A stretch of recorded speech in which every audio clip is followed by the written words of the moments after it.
Faktanya di Indonesia anak-anak sekolahnya tuh rata-rata punya IQ 78,49 by Kompas itu datanya. Oke, itu satu.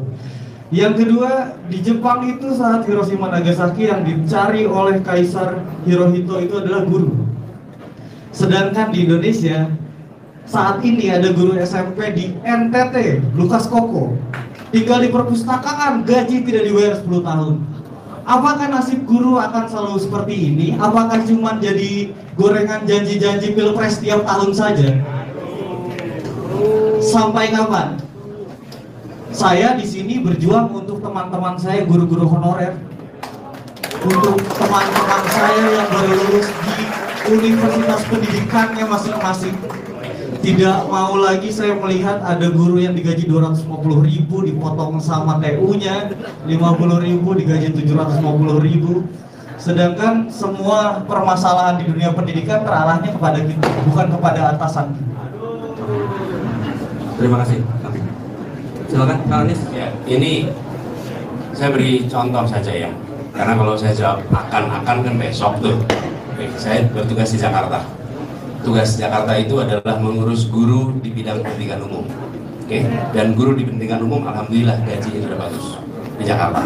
Tapi guru pendidikan agama tidak. Dan mereka bukan tanggung jawab saya. Mereka ada tanggung jawabnya Kementerian Agama. Saya diamkan? Tidak. Kami berikan hibah supaya guru-guru pendidikan agama di Jakarta memiliki pendapatan yang setara dengan guru-guru yang pendidikan umum. Jadi kalau saya sekarang berbicara tentang pengangkatan guru honorer secara bertahap, maka saya bukan bicara akan, kami sudah kerjakan di Jakarta. Ketika ada ketimpangan, maka kami bereskan ketimpangan itu. Jadi itu buat dasarnya ke depan ya. Kemudian yang kedua, soal saya terus terang tidak percaya dengan angka 78 IQ itu. Oke, dan menurut saya itu harus dipertanyakan ulang secara mendasar. Anda lihat angka skor Simparsi, menurut saya ini adalah pemangkas percaya diri bangsa.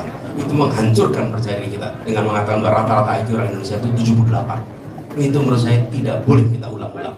Menurut saya dicek lagi, masa IQ Simpanse lebih tinggi daripada IQ rata-rata orang Indonesia? Yang mana aja? Coba Anda cek IQ Simpanse sampai 90-an. Dan kita bangsa Indonesia, janganlah kita sering-sering memangkas percaya diri kita.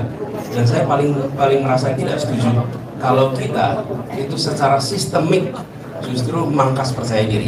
Dan menurut saya soal IQ ini adalah salah satu hal yang kita harus cek ulang, kita harus benar-benar review ulang, sambil kita bilang potensi kita ini besar sekali, kesempatan aja yang kita mungkin belum tentu dapat. Nah soal kurikulum, saya sependapat dengan banyak pihak yang melihat bahwa ya kuncinya pendidikan itu satu, kepala sekolah, pemimpin. Kemudian yang kedua adalah pendidik. Itu kuncinya. Siapa pendidik itu? Satu, orang tua. Dua, guru. Dan itu yang harus kita jadikan fokus.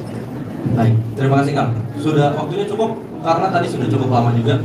Jadi tidak ada follow up. Terima kasih Kang.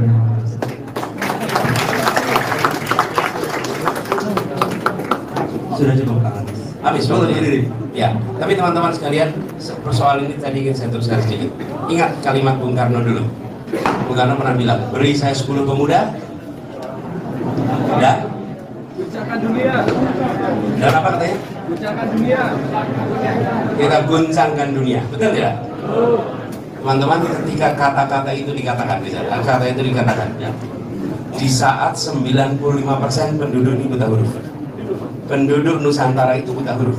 Jadi kalau Presiden Soekarno mengumpulkan 10 orang pemuda, diambil random, maka ketemunya 9 itu buta huruf. 9 buta huruf Ya, dari 10. Kira-kira dengan orang 9 buta huruf itu bisa menguncang dunia atau tidak? Tidak.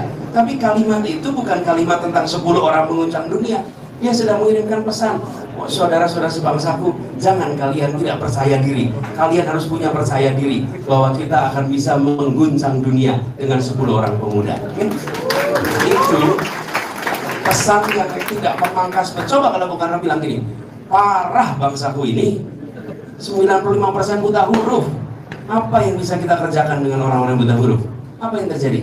Percaya diri kita hancur. Makanya jangan kita menjadi pemangkas percaya diri bangsa. Dan saya termasuk yang mempertanyakan soal itu. Menurut saya itu harus diuji ulang, karena kita menurut saya memiliki kecerdasan alami yang luar biasa, yang memiliki potensi yang luar biasa. Gitu ya, makasih. Terima kasih Pak Gibran. Udah masuk nggak tadi Pak? Ya lumayan, biasa aja sih. Oke. Enggak, tapi teman-teman, saya ingin sampaikan juga teman-teman. Gini, kalau Anda kira-kira semua terbiasa berdialog, maka Anda akan mendengarkan substansi, nggak terlalu memikirkan gaya. Kenapa? Karena terbiasa dialog. Tapi kalau tidak terbiasa dialog, Anda terbawa dengan gaya. Ketika gayanya keras, Anda terbawa emosi. Kenapa? Karena gayanya keras. Tapi kalau Anda terbiasa dengan dialog, maka Anda mendengarkan substansi. Dan kalau mendengarkan substansi, dingin aja, nggak apa-apa. Marah atau tidak kan urusan dia. Tajam apa tidak kan urusan dia. Bagian kita jawab seperti kita biasanya. Jadi saya melanjutkan teman-teman.